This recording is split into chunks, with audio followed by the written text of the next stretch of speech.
তথ্য ও প্রযুক্তি খাতে বিনিয়োগ বাড়ানোর বিকল্প নেই বলে মন্তব্য করেছেন প্রধানমন্ত্রীর বেসরকারি শিল্প ও বিনিয়োগ বিষয়ক উপদেষ্টা সালমান এফ রহমান। পাশাপাশি এ খাতে মানব সম্পদ উন্নয়নও জরুরি বলে মনে করেন তিনি।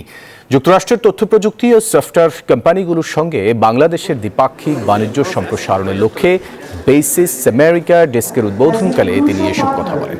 উপদেষ্টা জানান, দ্রুতই অর্থনৈতিক টানাপোড়েন কাটিয়ে উঠেছে বাংলাদেশ। অনুষ্ঠানে ঢাকায় নিযুক্ত মার্কিন রাষ্ট্রদূত বলেন, বাংলাদেশের বিনিয়োগের সবচেয়ে বড় বাজার যুক্তরাষ্ট্র। এই বাজার আরও বড় করতে কাজ করতে হবে বিদ্যমান চ্যালেঞ্জগুলো নিয়ে। এ সময় দুই দেশের বাণিজ্যিক সম্পর্ক উন্নয়নের চেষ্টা করেছেন বলেও জানান Peter Haas. The rapid development of AI technology is one example of an area where Bangladesh's ICT industry will need to develop its solutions at a breakneck pace in order to keep up. And in order to do that, it needs a world-beating AI policy. Our policy is not only for the ICT sector, but for all export sectors.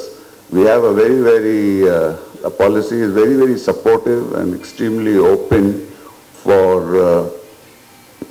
companies which want to export, and there's a lot of incentives and support which the government is providing.